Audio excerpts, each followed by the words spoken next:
Alors ici, nous allons aborder la notion des PDF. Donc si je veux transférer par exemple mon fichier InDesign à un client pour qu'il voit un peu la maquette, eh bien c'est pas compliqué. Je ne peux pas lui envoyer le fichier InDesign évidemment parce que lui il n'aura peut-être pas InDesign, il ne saurait pas l'ouvrir. Donc ce qu'on fait d'habitude c'est qu'on envoie un PDF. Et le PDF, normalement tout le monde sait ouvrir un PDF de nos jours. Donc ça se passe ici, fichier, paramètres prédéfinis de PDF. Et j'ai par exemple, pour qu'il passe par mail, qu'il ne soit pas trop lourd, j'ai par exemple taille de fichier minimum, ce sont tous des pré-réglages PDF. Je clique sur taille de fichier minimum. Là, il me demande d'enregistrer le document. Donc, je prends doc client PDF sur le bureau et je fais enregistrer. Là, il m'affiche une fenêtre. Alors, c'est un peu complexe ici a priori, mais c'est pas si complexe que ça parce que on a l'onglet général ici. La seule chose à savoir, c'est est-ce qu'on fait toutes les pages ou la page 1 simplement. On peut faire par exemple la page 1. Mais là, on va laisser toutes les pages puisqu'il y a deux pages.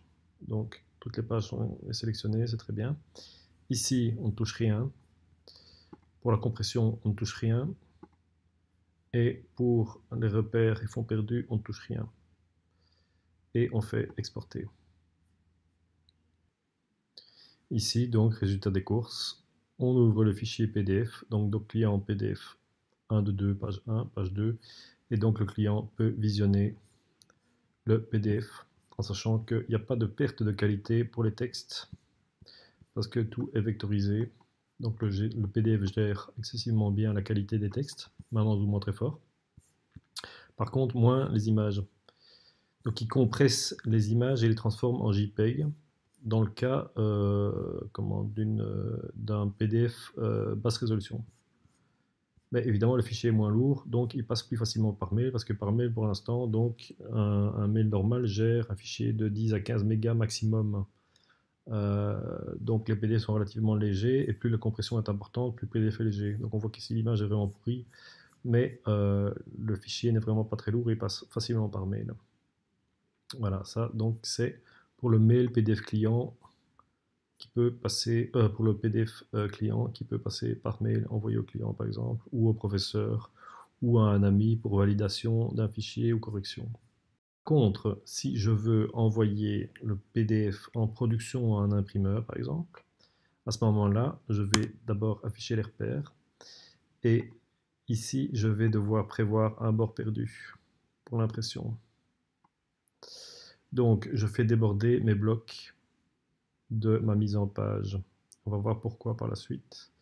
Ici, mon bloc va devoir être débordé également. Ici aussi.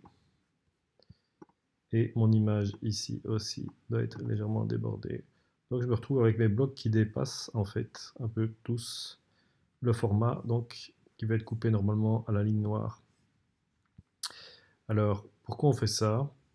Pour prévoir du bord perdu. On appelle ça de la fausse coupe ou du bord perdu en impression. Donc l'infographiste doit faire ça impérativement s'il envoie le fichier chez un imprimeur. Bon, supposons que c'est une haute résolution, que tout est nickel, les images sont haute résolution, 300 dpi ou 288 dpi, c'est parfait.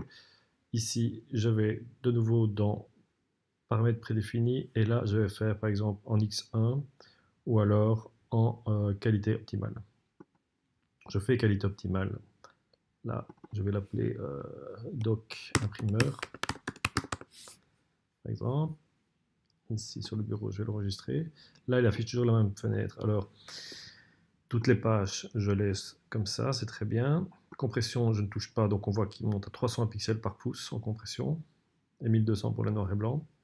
Et là où il faut vraiment faire attention, c'est la troisième rubrique dans repères et fonds perdus. Parce que dans les repères et fonds perdus, je vais cocher les traits de coupe pour que l'imprimeur puisse voir où couper son format.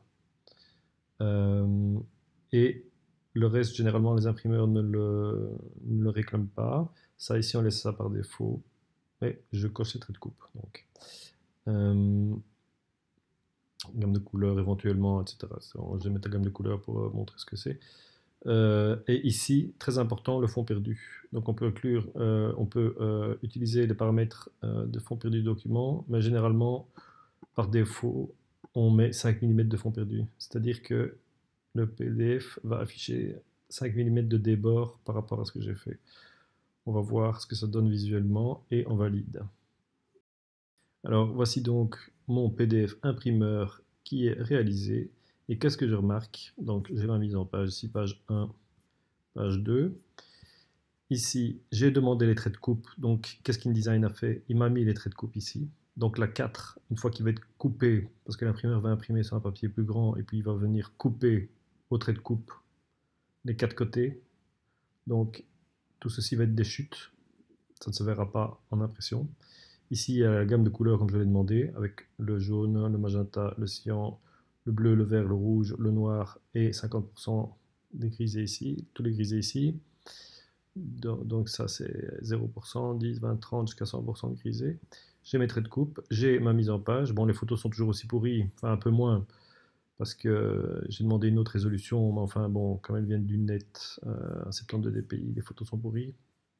Normalement, vous devez avoir des hautes résolutions. Les textes, etc., ça va. Et voilà, donc ici, même chose, j'ai mes traits de coupe ici en bas. Des 4 côtés, j'ai mes traits de coupe. Et donc voilà, ça c'est un PDF de production qui va être normalement beaucoup plus lourd qu'un PDF basse résolution. Mais généralement, c'est pas excessivement lourd non plus. Donc voilà. Ça, c'est dans le cas où vous devez envoyer un PDF à un imprimeur.